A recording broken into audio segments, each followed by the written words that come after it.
Good evening, everybody. It's a dog live here at FingerLakes1.com with another edition on a rainy Monday night. Another edition of Weber on Sports, which we broadcast live from our studios in downtown Seneca Falls. And yes, if you're checking us out live tonight or checking out the dog, it's about 6:45. I want to thank Jim for allowing us to come in and do this show at this hour.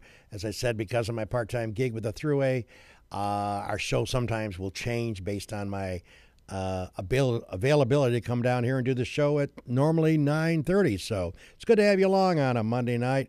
Let's get right to it. There are times on this show, I call it Weber on Sports, but there are times on this show that sometimes I go on a tangent about things that have nothing to do with the world of sports. I start off tonight with that particular subject. A subject that has nothing to do with sports, but it deals with Penn State University. As I was growing up, as I tell everybody, I'm approaching the 68th birthday come April 29th, same day as my daughter Sam.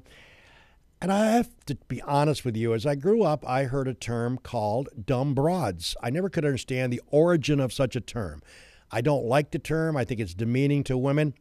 It's like dumb guys. But I don't know where that term dumb broads came from, but I can tell you right now it's going to probably continue in 2012 as we get ready to bring in the New Year's. 3 weeks from tonight? The reason I point this out, if you were not living under a rock, you notice that a sorority at Penn State University took it upon themselves to make a mockery of the Mexican population. Let me update you. What the sorority ladies did, they basically got 25 or 30 of them. It was premeditated and planned. They had the Mexican vests on, which is okay. They had the Mexican hats on, which is okay. They even put on the mustaches, which I think was okay. What bothered me is the fact that it's gone viral on the internet. It's all over the internet. The problem seems to be is a couple of the young ladies from this sorority held up signs, and one of the signs said, "We'll mow grass for weed and beer." Now, folks, to be honest with you, I think Jim would agree with me. Penn State has a bad reputation as it is with Joe Paterno, the child molester, Jerry Sandusky. They'll be stuck with that reputation for ever and ever till the day Earth becomes non-existent. Why would 25 ladies representing a sorority, which I think the name of the sorority is Phi Delta Stupid, why they would premeditate and make a mockery of the Mexicans making those comments? When you consider the Mexican population is the fastest growing population in the USA. And of course, the president of Penn State came out and said he was disappointed and he couldn't take any punitive action against the ladies because, as he said, quote unquote, like I'm doing right now, the ladies have a right of freedom of expression. It's kind of what I do here every week, right? Freedom of expression. My point is, though, with actions come consequences. And I would think it would be great to see the Penn State president do a full-page ad in about 4 papers within a 100-mile radius of Penn State saying how disappointed, how upset, how bitter he is, basically, of their practice of doing what they did. It's upset the Mexicans across the land, and there was no reason for it. It's one thing to have a Mexican fiesta meal and have a bunch of people attend it, but it's another thing to make fun of them, and I just think they went over the top. And I had to get that off my chest because truly that's where I think the nickname Dumb Broads came from. Penn State, unfortunately, has that reputation, and they don't need any of that kind of PR based on what they've been through. Okay, that's off my chest. Let's talk about some good things. The wonderful 5K run. It's a Wonderful Life. Once again, Jim said as over 3,000 people attended that race and participated in the 5K and the walk, et cetera, et cetera. Spectacular job. And you got to give out kudos to the Korzeniewskis. We're talking Jolene and Kevin, and also the Rooks, Jeff and Tina, and all of their committees that put this colossal event together. So congratulations to the Rooks and to the Korzeniewskis from Weber on Sports. I had a chance to see the runners go by my apartment up on State Street. They looked like they were having a great time. And I worked at the Thruway earlier today, and they were coming in from Canada and all over to participate. So my hat goes off to all of you, to the Rooks and the Korzeniewskis, for a superb job. Well, Hobart hockey's been undefeated. They look great. They obviously been playing super hockey up at the cooler up in Geneva, the Geneva ice rink. But they got nipped over the weekend, losing to highly touted Oswego in a heartbreaker in overtime. My advice to the Hobart hockey team, keep your heads up high, guys. You've had a superb season, and you're not going to have it tainted by one single overtime loss. Hang tough. You guys have got a lot of game. We wish you nothing but the best from FingerLakes1.com Sports. Well, let's talk about Syracuse. You know, I picked on Marone for not playing that well as a head coach and maybe making some decisions which I didn't agree with, but you got to give credit where credit is due. I did that by saying he made the bowl game. At 7-5, they'll take on West Virginia December 29th, 3:15 on ESPN. But now we have another situation. We have a couple of young people named Steve Rene and a young man named Marcus Sproul, who's a starting linebacker. Rene, for all intents and purposes, is out for the season with a season-ending injury. If you missed it, not unlike other universities and other basketball, football teams, hockey teams, sometimes these kids get in trouble. And these two did get in trouble. A few days ago, they got arrested for disorderly conduct and harassment. Supposedly, Mr. Rene was yelling and screaming and getting quite boisterous at 12:30 in the morning, which I guess is past curfew anyways. And supposedly, the cops told him to disperse. They were giving him the benefit of the doubt. Sproul wasn't even in the picture at this point. Rene kept yelling and screaming, and they finally told him that if you don't move off the sidewalk or get off the road, we're going to arrest you. He kept shooting his mouth off, and they went to arrest him to try to put the handcuffs on. They got him on the ground. He was struggling, and they finally got him on the ground. And what does Sproul do? He comes up behind a cop, and he grabs his shirt to try to pull the cop off for Rene. Bottom line, disorderly conduct, harassment on a cop. According to the police report, they both seem to be intoxicated. That's the way they worded it. My point is, Doug Marone has indicated in the media that he's going to handle this internally. That's the key word, internally. I guess growing up with my parents, my stepdad and my mom, when we did something wrong, I always remember my mother telling me, when you have an action, there's always a consequence. Some are good, some are bad. I guess where I'm coming from, Marone should not allow either player to participate in the upcoming bowl game because there should be some consequence for what they did. Now, you know and I know what's going to happen to that case. It'll get pleaded out, plea deal, and they'll probably get probation. They won't serve weekends in jail like maybe I would if I did the same thing. I don't really have a problem with that because the nation looks at jocks differently than they look at the average guy or the average girl. Is it fair? No. It's just the way we do things in this country. That's how much we put sports on a pedestal. My point is, Marone says he's going to handle it internally, and in my view, those guys should not be making the plane trip down to New York to play. There's rumors that Sproul will be playing. He's a starting linebacker. He wears number 11. And you know what? Keep the eyes on that screen. See if he's out there. Rumor has it he's going to make the trip. I'm not so sure that's the right decision. Again, actions have consequences. How do you look behind that? What does that say to the rest of the team at Syracuse if you're going to let these guys get away with it and also go to a bowl game, which, by the way, if you haven't figured out a bowl game, you get some trinkets, you get some great meals, you get a chance to fly to New York, you get to represent the university, and, of course, you participate in the prestigious Pinstripe Bowl against the Mountaineers of West Virginia. My view is they shouldn't play. They shouldn't even make the trip. Let's see what happens come up December 29th. Well, I don't know. I had some people argue with me about who should win the Heisman Trophy this year. And I'm one that believes that the win by Manziel and Texas A&M against Alabama at Alabama in Tuscaloosa was the difference. And I thought Manziel had the great season. Even though he's a freshman redshirt, I felt he deserved to get the highest award that they give to a college football player. And Manziel won it going away. And I applaud that decision because, in my view, a lot of speculation was a lot of the old-time voters were not going to give it to a freshman. They obviously must have got outvoted or changed their minds, and I think it was the right call. Johnny Manziel, good old Heisman Trophy for 2012, and speculation has it he's coming back to A&M. A lot of people think he'll win it 2 in a row. Quickly, who won 2 in a row? Archie Griffin, Ohio State. We'll have to wait and see if Johnny Football Manziel can duplicate that amazing record by Archie Griffin. It's time for a commercial break. We're doing our show. It's about 7 o'clock on a rainy, miserable Monday night. We're glad to have you. We're trying to keep this Studio nice and warm. We'll take a break here from our great sponsors. Come back with a few other comments after this.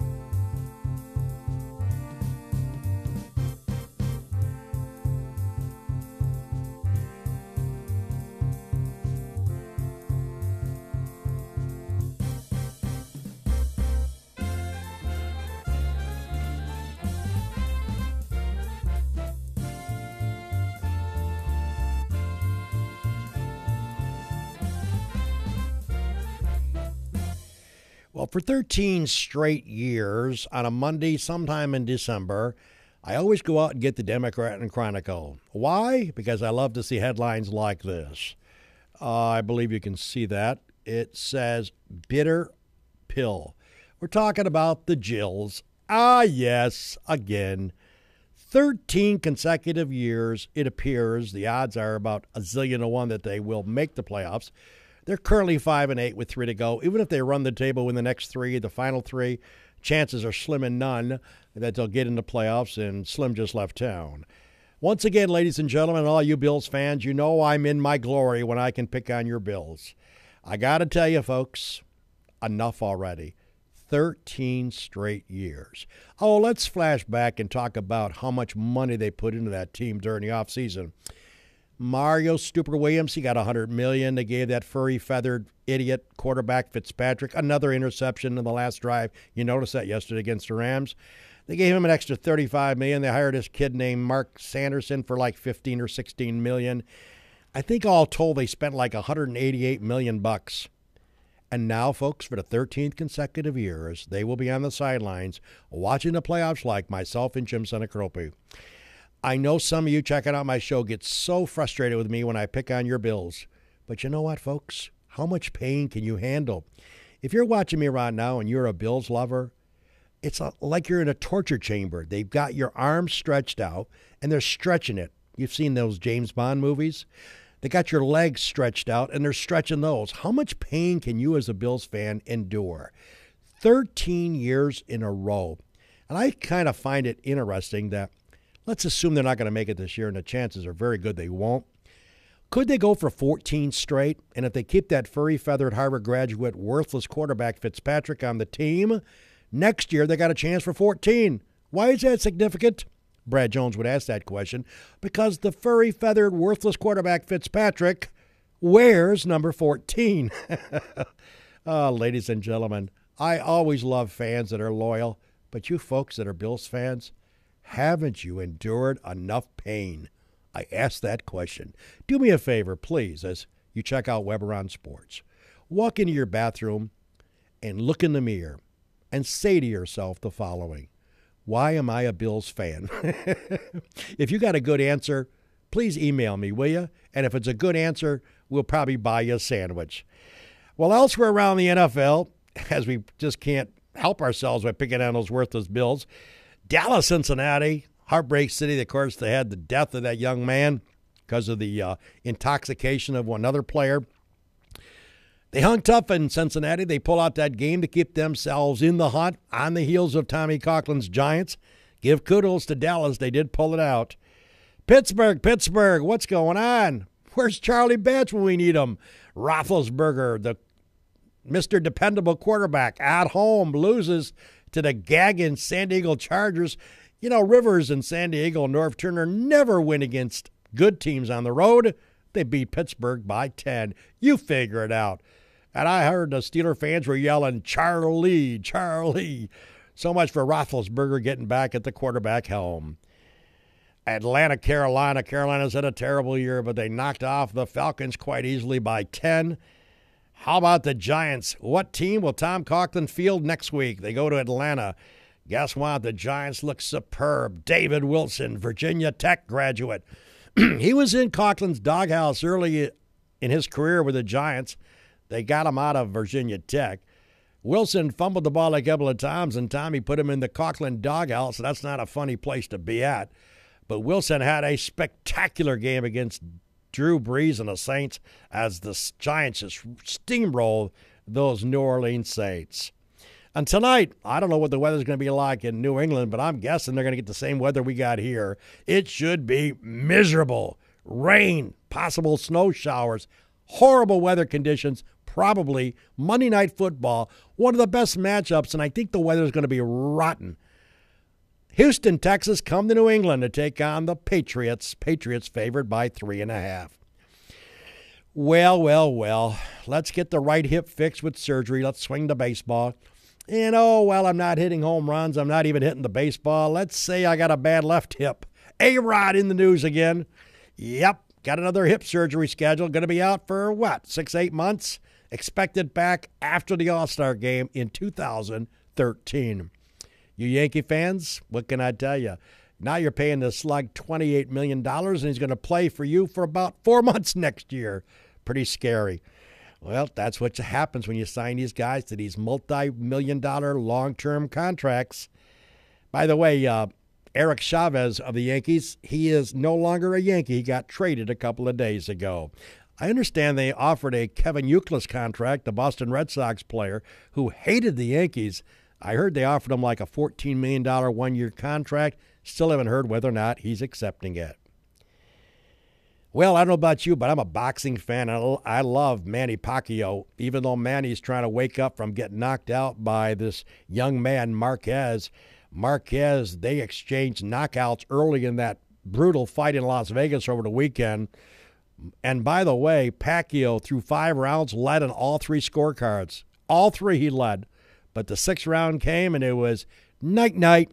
I don't think he had an idea if he was in Las Vegas or in Sioux Falls, South Dakota. They knocked him out cold. He went unconscious. Marquez wins the Pacquiao-Marquez fight number 4. The first fight was a draw. Second and third fights, Pacquiao won by a close decision. And now Marquez knocks out Pacquiao. Rumor has it, are you ready, folks? They're talking about Pacquiao-Marquez. No to do a Trey Quachachingua. Possibly a Pacquiao-Marquez number 5 fight coming soon to your local theater. Well, I picked on the Elite Golf Club. The club met last Saturday, by the way, at the Skinny Ellis Country Club. They make their fantasy golf picks for 2013, and I was picking on the members, saying that they needed to pick Rory McIlroy, whoever got the number 1 bolt. There's 8 bolts. Whoever gets number 1 picks number 1.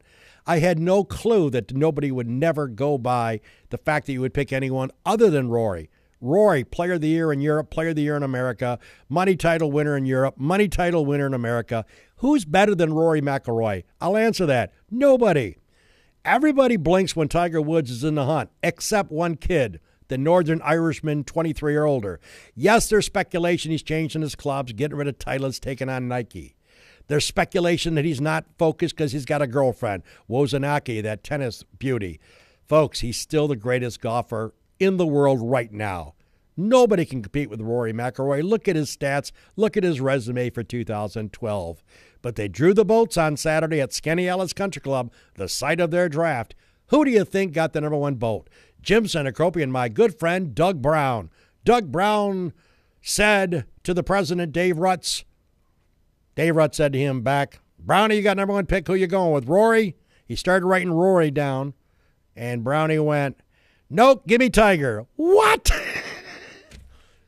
What? Doug Brown, who's an excellent golfer, picks Tiger Woods number 1 and not Rory McIlroy. I sent off an email to Doug Brown. I told Dougie we're going to be checking his beverages to make sure these bartenders are not spiking them, because there's no way, Doug Brown, who's an excellent player, and we know you are, that you could think that McIlroy is not better than Woods right now. So, Dougie, you amazed us. By the way, let's give credit to a young man, Jeff Henderson. The Muscle Man event that is staged in Geneva in July, I realized that was quite an event, but they bring in some 1,600 participants to take part in the various categories of the Muscle Man. But you know the impact that I did not realize? That event brings close to $4 million to Geneva and the surrounding areas. Pretty staggering number.